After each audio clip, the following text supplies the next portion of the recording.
perspective, can you just talk a little bit about how Patrick Maroon has fit in? I'd love to talk about that because he's been a wonderful addition to our team.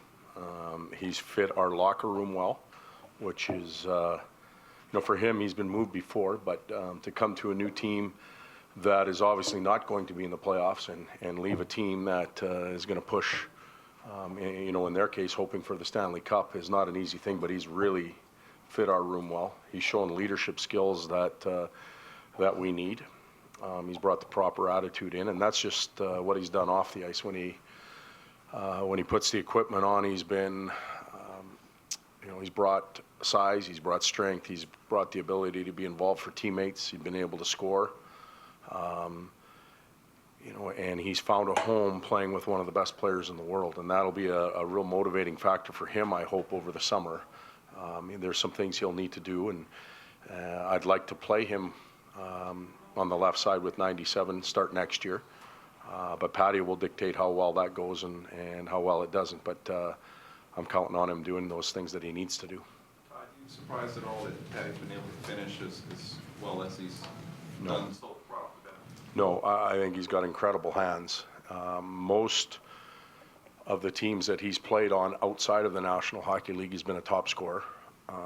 And he has experience playing with elite players in Getzlaf and Perry. So he understands how they think, how they maneuver, and he gets into position. So it's not surprising me. Maybe more of a surprise was that he didn't do it as much earlier this year. But he had an incredible playoff last year. And, there's some things that he needs to work on that we'll try and help him with.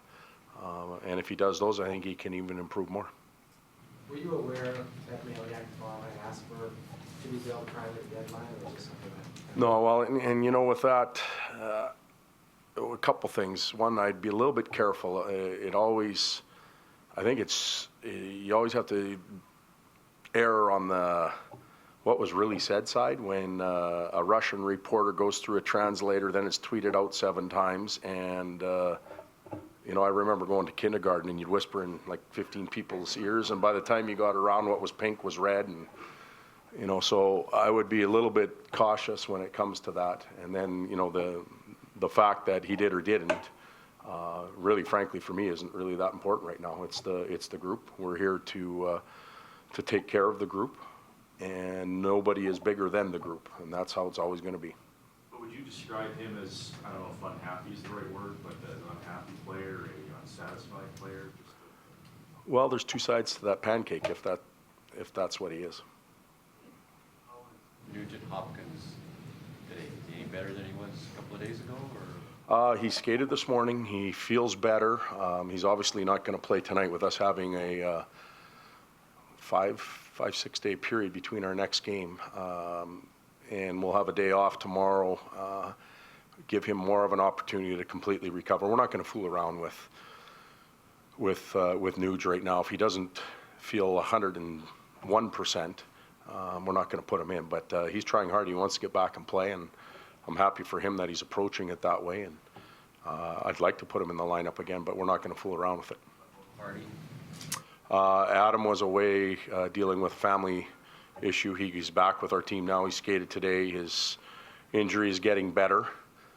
He won't play tonight, but I'd like to get him in the lineup again as we go down the stretch. Skating. You're not going to go through the whole team, are you, man?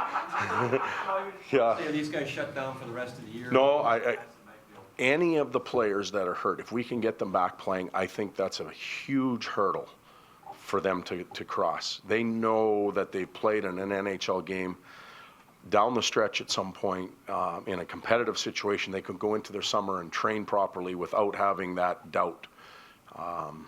And if we can get them in the lineup, we sure will. We just got a quick thought on facing a team that's got a chance to win Stanley Cup this year. Boy, they present a lot, and when we've run into the 3 California teams here in a row, and each one presents a different set of issues. Number 1 power play, number 1 penalty kill right there. 5-on-5, they're stingy. They don't give up much. Their goaltenders are elite. They can play a size game. They can play a speed game.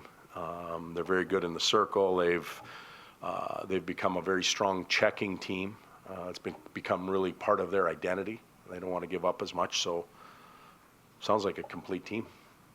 Todd, We'll need a complete game. You've had teams in San Jose that, and probably when you were in Detroit, that were in the playoffs, knew they were going to be in the playoffs, and playing the last several games without an awful lot to play for. Yeah. The Ducks, San Jose, and LA have all struggled a little bit here lately. What's that process like, and how important is it for a team in that situation to play well the last 8-10 games? It's difficult. It's been a long, grinding road, and let's talk about Anaheim in particular. Like they had to scrape and claw and get their way back into it, and that took a lot of energy and passion and commitment. And now they're solidly in a playoff position, or solidified a playoff position, and sometimes it's hard to keep it going. You know, when you've gone to the Final Four, you've gone to the Stanley Cup Finals, you know the path ahead of you is long, it's hard, it's relentless, it's emotional, there's a ton of fatigue involved in it. And I think somewhere along the line, your mind kind of begins to pace itself, or pace the body a little bit.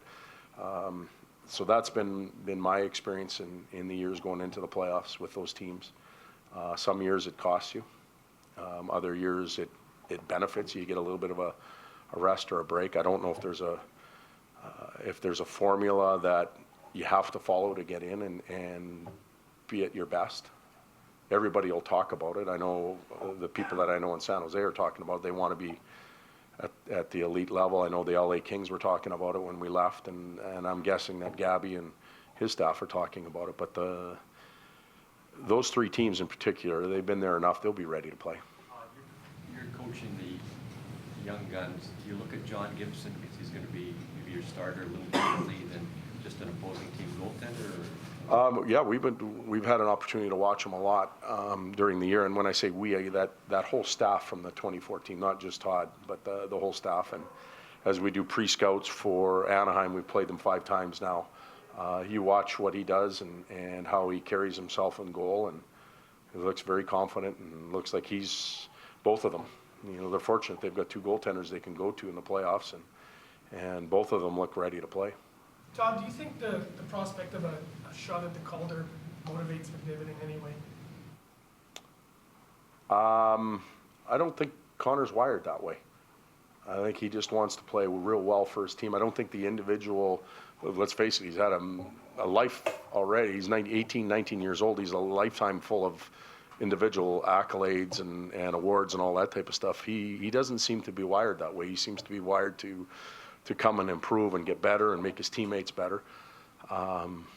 That's how I would look at it. Thank you. What do you need? You probably know certainly Paul McLellan and Trent. Yeah, Max. And you mentioned that both of their special teams units right at the top, they both have been critical in that.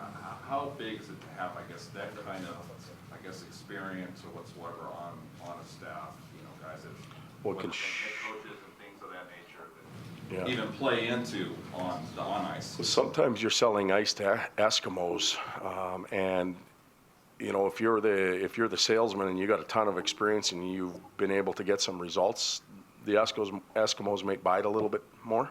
And I think in Jans' case, with the penalty kill in San Jose, he was elite. Even the development of the young defenseman in Anaheim, a lot of that goes to Trent Yanni. The development in Chicago with the young defenseman, Mark-Edward Vlasic. Trent Yanni's as good as there is in the National League at doing those things. And Paul McLellan with the power play. You know, Detroit, we had one of the top power plays. Ottawa's power plays, you know, maybe not have the numbers, but it clips along and they do some good things. So the experience and the presence and the way it's delivered takes the second guessing away from maybe somebody that doesn't have it.